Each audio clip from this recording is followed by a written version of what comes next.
Márcia, lá no livro do fascista, você diz assim que os homens não ouvem, nem consultam, nem levam em conta as mulheres quando legislam sobre assuntos de mulheres. Mais ou menos isso, né? Bom, nós estamos vendo, agora ficou assim, bastante evidente, é claro que eu trabalho com essa estatística há anos, a Câmara só tem 8% de mulheres, mas ficou muito visível naquela coisa do dia 17 de abril, como a nossa Casa da Representação Popular é absolutamente masculina e machista, como as mulheres lá são não só minoria, mas com a voz muito mais submissa, né? Neste contexto, o que nos ameaça? Os nossos direitos estão em risco? Quais deles? Assim, como é a nossa conjuntura específica de mulheres diante dessa coisa toda? Pois é. Como diagnóstico, a gente já tem efeitos absolutamente negativos. O simples fato, que não é nada simples, da irrepresentabilidade já é consequência, mas é também causa desse processo. E a gente fica num círculo vicioso em que a política institucional se alimenta e se retroalimenta desse machismo estrutural, enfim, esses homens que estão no poder. O anacronismo dessa prática política machista também, como você colocou, se tornou evidente diante do golpe, um golpe que foi contra uma mulher honesta, uma mulher que é guerrilheira, comunista, e uma mulher que é uma mulher. Então, também foi esse golpe contra uma pessoa que configura, que simboliza esses aspectos também. Um golpe invejoso, né, gente? Não foi só o ódio fascista que foi para cima da Dilma Rousseff, foi também a inveja, que é infinitamente mais profunda, a inveja dos impotentes dessa velha arada, com todo respeito às pessoas velhas, mas aquilo ali é uma velha arada, um bando de múmia. Por sorte, a gente sabe que a meta é ocupar. Então, temos que ocupar, temos que desocupar esses caras e ocupar. O foco é esse, a gente ocupa o MINC, ocupa a EBC, ocupa o SUS e vamos ocupar também a Câmara, vamos ocupar tudo, Congresso, Prefeitura, vamos ocupar usando aquele mecanismo também que não pode ser esquecido, que é o voto. A gente pode ocupar o executivo das cidades. Vamos ocupar, vamos ter prefeitas feministas, vereadoras feministas, vamos votar nas feministas. Isso vai ser já muita coisa. E quem for feminista, por favor, candidate-se. E quem não for feminista, ocupe os partidos. Também entre nos partidos, ocupe os partidos. E uma coisa que a gente também tem que desocupar, porque é altamente poderoso, é sair da frente da tela da televisão. Isso é fundamental. Televisão é uma coisa que a gente tem que fazer, não é uma coisa para a gente assistir. Tereza sabe disso, né? A gente vai lá e faz, vocês vão lá e façam, sejam videomakers, sejam jornalistas livres, produzam democracia... YouTubers, produzam democracia com os próprios meios de produção tecnológica e visual e audiovisual que vocês tenham, mas não assistam mais a televisão hegemônica, isso é fundamental. Eu não tenho televisão faz 15 anos. Eu escrevi um livro chamado Olho de Vidro, na época que eu fazia Saia Justa, porque eu também estava perplexa com tudo aquilo que eu estava vendo e queria pesquisar e queria estudar. A televisão é, hoje em dia, a gente sabe disso há muito tempo, a televisão é uma prótese de conhecimento, né? Então, as pessoas não pensam mais porque elas como que terceirizaram a sua capacidade de pensar para um mecanismo televisivo. E por aí vai. Olívia, nós sabemos aqui que somos absolutamente minoritárias na representação política, nos 3 poderes, né? Especialmente nas casas de representação, a Câmara, o Senado, as Assembleias Legislativas, etc.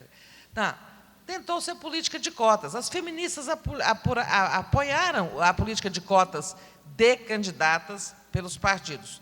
E a gente viu, passados alguns anos de experiência, que isso não produziu resultados produziu algum resultado, mas não os necessários para corrigir tão grande distorção. Aí eu lhe pergunto, você acha que a reserva de uma cota de cadeiras na Câmara dos Deputados para as mulheres seria uma forma viável de a gente começar, a gente sustentar essa bandeira para corrigir essa nossa subrepresentação? Então, tenho certeza que seria fundamental isso aí. Nós não conseguimos as cotas. O que a gente conseguiu foi uma coisa muito tímida, extremamente tímida, que foi a obrigatoriedade de que os partidos apresentem pelo menos 30% de um dos sexos, que geralmente são as mulheres, né? Como candidatas. Né? O que não significa que no resultado da eleição você terá 30% de mulheres eleitas, porque essas candidatas, muitas acabam sendo laranjas. Tem um outro problema seríssimo, que é o financiamento de campanha no Brasil, e a gente está vendo nessa crise como é que campanha é financiada. Não se trata de confronto de projetos, né? Se trata de quem tem mais dinheiro para chegar lá. E, geralmente, as mulheres não contam com esse financiamento. Então, foi feita, inclusive, a bancada de mulheres da Câmara dos Deputados chegou a produzir uma proposta no sentido de garantir 30% das cadeiras em todas as... cota das cadeiras. Cadeira, aí que é obrigatório. De cota de candidatura. Exatamente, que é muito mais eficiente. Quer dizer, não pode... 30%, por exemplo, 30% das cadeiras da Câmara de Vereadores de Salvador teriam que ser ocupadas por mulheres. Mas isso não passou. Nós perdemos por 15 votos na votação que houve na Câmara dos Deputados, conduzida por Eduardo Cunha, que, em outras votações, quando o resultado não agradava a ele, ele ia e botava para votar de novo. No caso das cotas de cadeiras para as mulheres no Legislativo, isso não aconteceu. E nós perdemos e continuamos batalhando no sentido de resgatar, porque a realidade ela não muda por si só. Ou se cria mecanismos que garantam, que force, não é, o ingresso de mulheres, como foi o que aconteceu com negros nas universidades, que foi a política de cotas. Teve uma polêmica enorme, né? Ninguém morreu, ninguém se matou, e a universidade está tendo que conviver com negras e negros ali dentro, na academia. Então, é fundamental, sim, essa política de cotas. A gente tem que continuar lutando por ela. Vamos continuar brigando pelas cotas. Eu preciso fazer essa pergunta aqui para a Márcia. Olha, na lógica do estupro, toda e qualquer dúvida recai sobre a vítima. Essa é uma frase sua no já tão citado livro Nesta Noite, né? Agora mesmo, nós estamos aí com essa repercussão enorme dessa coisa lamentável acontecida lá no Rio de Janeiro, e eu queria que você falasse um pouco sobre isso que você chama de lógica do estupro, cultura do estupro, como é isso? E eu escrevi a lógica do estupro muito antes, então, sei lá, tem 2 anos que eu escrevi esse texto, muito antes desses acontecimentos, porque nós vivemos necessariamente dentro de uma cultura do estupro. Isso é um fato, gente. Aí vocês podem estar pensando assim, mas será que a gente falar em cultura do estupro não acaba desculpando o estuprador? Não, são 2 coisas diferentes. A cultura do estupro é a cultura que produz um estuprador, que é o culpado pelo estupro. Então, as 2 coisas estão acontecendo ao mesmo tempo. A cultura é um lugar de produção de subjetividade. A nossa cultura é autoritária, a nossa cultura é machista, mas existem subculturas no território da cultura. Bom, e aí o que eu chamei de lógica do estupro? É essa lógica baseada no princípio da identidade masculino, forjado então no machismo estrutural, que olha para o outro como uma coisa que está previamente condenada, independentemente do que essa coisa que foi olhada possa querer, desejar ou fazer. Nesse livro, eu citava o exemplo de um caso que está descrito num livro que chama Eva e os Padres, que era o caso de um homem que encontra, na Idade Média, encontra uma mulher andando no meio do caminho, ele é clérigo, ela é uma mocinha, Ele quer fazer sexo com ela não quer fazer sexo com ele, e ela é condenada à fogueira porque não quis fazer sexo com ele. Ele alegou o quê? Que uma pessoa que é capaz de olhar para o sexo com tanta maldade como ela, só podia ser condenada à fogueira. E, naquela época, você sabe, inclusive, que uma mulher que fizesse sexo com muita facilidade também poderia ser condenada à fogueira por ter feito sexo com muita facilidade, já que sexo com muita facilidade podia ser uma possessão demoníaca do demônio, então, presente no corpo daquela mulher. Ou seja, a lógica do estupro é essa lógica que sempre previamente, seja pela medida que for, seja por que caminho for, constrói um argumento contra as mulheres. Então, no nosso dia a dia, essa prática super simples de dizer, quando uma mulher é estuprada, dizer: que roupa ela estava, ela só pensa em sexo, ela é ninfomaníaca. Isso é terrível, porque isso nega a sexualidade das mulheres, que é um direito também nosso. Eu tenho o direito a ter desejo sexual que eu quiser, do jeito que eu quiser, não é? Cada um de nós. E dentro de limites, claro, não posso nunca atingir a sexualidade do outro, nem ofender a sexualidade do outro, nem me intrometer na sexualidade do outro. Existem acordos sexuais, consensuais, que podem ser feitos para o prazer das pessoas. Então, o sexo não precisa ser demonizado, também não precisa ser mistificado, porque não é grande coisa, né? A gente sabe que tem coisa mais interessante. Quer dizer, cada um na sua, mas tem... A gente tem que ler a história da sexualidade do Foucault, né, gente? Sexo também pode ser uma grandíssima armadilha.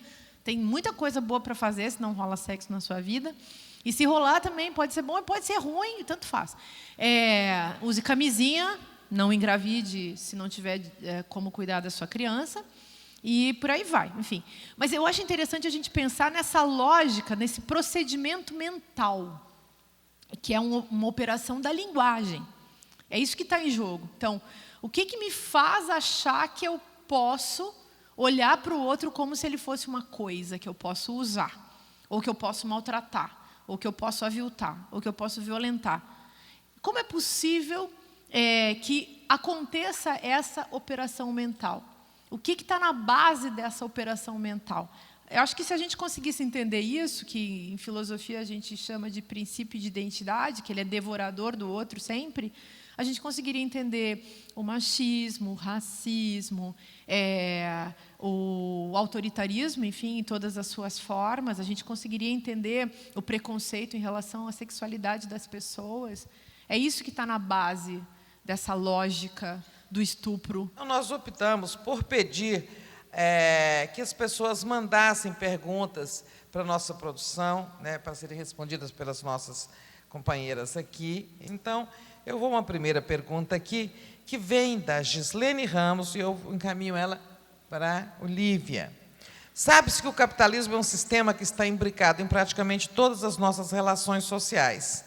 E, sendo assim, resumindo aqui a pergunta, todas as lutas sociais têm um limite do sistema capitalista, inclusive o empoderamento dos negros, o empoderamento das mulheres, tudo, diz a Gislene, está limitado, né, pela força do capitalismo. É possível fazer revolução dentro do capitalismo? Há formas de subverter tal relação? Ou estamos fadados ao parasitismo capitalista? É óbvio que o sistema, por si só, estabelece toda essa estrutura hierarquizada e de subalternização de segmentos populacionais, né? Entretanto, o que cabe ao oprimido é se organizar, no sentido de subverter a lógica, no sentido de enfrentar essa lógica perversa, para que a gente possa superar essa estrutura, superar, inclusive, esse sistema, não é? Ou, principalmente, é uma luta estratégica. Quer dizer, a humanidade, ela tem uma força fundamental, as populações, no sentido, tem formas e formas de organização, de estruturação, de sistemas. O capitalismo é um avanço em relação ao feudalismo, mas há algo mais avançado do que o capitalismo. E a sociedade precisa amadurecer. A revolução você não faz por decreto, você não acorda. Golpe você pode até fazer de um dia para outro, né? Mas a evolução tem relação direta com o grau de consciência da sociedade. Então, ou há consciência crítica suficiente para dizer basta desse sistema, vamos derrubar esse sistema, vamos fazer uma revolução, vamos colocar uma outra coisa no lugar, ou nós vamos ter ganhos setoriais. Vamos ter lutas, os diversos segmentos vão fazer suas lutas, terão conquistas, reveses e conquistas, e é assim o movimento. Nós temos que garantir que uma consciência crítica mais ampla possa alterar esse estado de coisas, inclusive fundamental para o resgate da democracia. Não haverá o resgate da democracia sem que o povo assuma a condição de sujeito político e opere a mudança necessária. Como disse Glauber Rocha, mais fortes são os poderes do povo. É isso. Agora a pergunta para a Márcia vem da Eduarda Sampaio. Recentemente li seu livro Como Conversar com um Fascista e fiquei com uma dúvida. Será que essa terminologia fascista não pode acabar inviabilizando o debate com pessoas que são, de forma simplista, taxadas como fascistas? E isso não seria justamente o contrário do que o livro propõe? Fiquei com essa dúvida, porque em minhas redes sociais tenho visto muitos comentários do tipo: não vou conversar com você porque você é fascista. Essa é boa. Eu não sei nem quantas páginas tem esse livro, mas eu espero que eu não tenha falado do fascista ali de uma maneira simplista. Acho que tentei colocar a questão do jeito melhor possível. Ela pergunta se você acha que não está obtendo o resultado inverso. Então, tem que começar pela ironia do título, né? Você não vai conversar com o fascista. A questão é como conversar com o fascista, o operador como serve para a gente fazer uma meditação profunda sobre o que nós estamos fazendo com a gente mesmo, ou seja, o que está acontecendo com a gente, num nível subjetivo, como eu estou me tornando quem eu sou no processo de construção da minha pessoa, na vida, a minha experiência, e, ao mesmo tempo, serve para a gente pensar o que está acontecendo entre mim e o outro. Então, vou para outra. Então, é isso. Conclua. Olha só, Márcia, diante de um quadro político que não privilegia espaços para a mulher e de uma sociedade centrada nas ações individuais em detrimento das coletivas, o que pode ser feito a partir do autoconhecimento para a mulher empoderar-se mais? Aí vocês fazem cada pergunta difícil e a gente tem que responder rapidinho. Essa é da Aline Oliva. Então, Ela está dizendo de uma mulher que não está, digamos, engajada. Vai para a partida. É o lugar para todas as perdidas. Realmente, você tem que ir para o movimento. Você não pode ficar sozinha. Não se deve. Uma mulher nunca deve ficar sozinha. Se você andar na rua sozinha, você corre riscos. Então, feminismo é também uma coisa muito perigosa. Você não faz sozinha, você faz com as amigas. Esse empoderamento solitário é ao estilo, digamos, do machismo estrutural que a gente quer combater. Então, junte com as outras. Vamos para o diálogo com as parceiras de movimento. E elas estão por aí, está cheio de movimento, está cheio de coletivo, está cheio de gente querendo engajar. A partida é um negócio desses, é para engajar todo esse povo que está perdido, quer fazer, não sabe por onde, também é. Vou passar aqui para as considerações finais, que agora serão mais breves. Bom, eu quero agradecer muito profundamente, adorei a participação de vocês duas, casa cheia, né? Essa casa linda, cheia de pessoas que querem apenas pensar, refletir sobre o Brasil, sobre as mulheres, porque nós mulheres somos sujeitos políticos capazes de operar mudança. E, acima de tudo, mudança de mentalidade. Nós não vamos vencer a cultura do estupro se nós não mudarmos a forma da nossa sociedade pensar. Que bom que tem tantos homens nesse teatro, nesta noite, ouvindo todas essas coisas. Dever de casa, falem para seus colegas, aqueles que não vieram, o que eles perderam por não estarem aqui, e convençam-os a participar desse movimento por mudança de mentalidade. É só isso que a gente quer. Muito obrigada a todas vocês. Nós vamos encerrar com as palavras da nossa convidada que veio de longe, Márcia Tiburi. Obrigada a todo mundo também. Prazer estar aqui, prazer ouvi-las. E nesse momento, a meu ver, aquilo que é o fundamental é que a gente possa atravessar todas as nossas reflexões, todas as nossas ações, todas as nossas emoções, com uma qualidade muito simples, muito básica e muito deixada de lado na nossa cultura, que é o respeito. Eu pediria que a gente saísse daqui e que a gente fosse para a vida recuperando a palavra respeito e o potencial dessa palavra. E não um respeito antiquado, antigo, aquele respeito que tantas vezes nossos pais e avós autoritários jogaram para cima de nós, mas esse respeito profundo que significa reconhecimento pela alteridade. E que precisa acontecer num nível ético e político como capacidade de escutar o outro. Não podemos nos deixar silenciar e temos que abrir espaço para outras vozes. E isso só será possível se nós formos capazes também de outras escutas. A meu ver, as ações, que também são atos de fala, participam disso. E a ação fundamental que pode nos ensinar alguma coisa nesse momento, sem dúvida, é a ocupação. E a ocupação também com palavras poéticas. A gente tem que trocar a cena do que está acontecendo no nível do capitalismo verbal, desse consumismo da linguagem que a gente vê nas redes sociais. E a gente tem que ir também para a vida analógica, sair dessa espectralidade digital, que também faz parte, que a gente também tem que saber usar, e ir de novo para a vida do corpo, para a vida que está viva fora desse cenário. A maior parte dos brasileiros ainda não usa internet, gente. E essas pessoas que não usam internet estão muito alienadas também do processo político, do que vem acontecendo. São pessoas que estão muito colonizadas nos seus olhares, nas suas vidas pela televisão. A gente tem que produzir outras formas de relacionamento comunitário para que a gente não seja mais o zumbi que é o efeito inevitável desses procedimentos autoritários, também produzidos pelos mecanismos tais como aparelhos, né, televisão, celular e por aí vai. Então, eu agradeço a vocês muito pela atenção que vocês dedicaram a nós.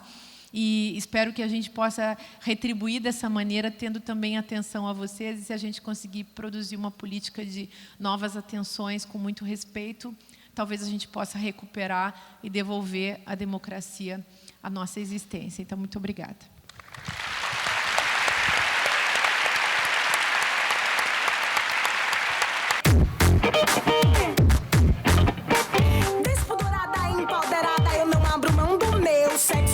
Girada, uma gargalhada assim, eu quero ser o meu sexo. Quero acontecer sem ter que dizer, ei, é o meu sexo. Quem diz que é pra você?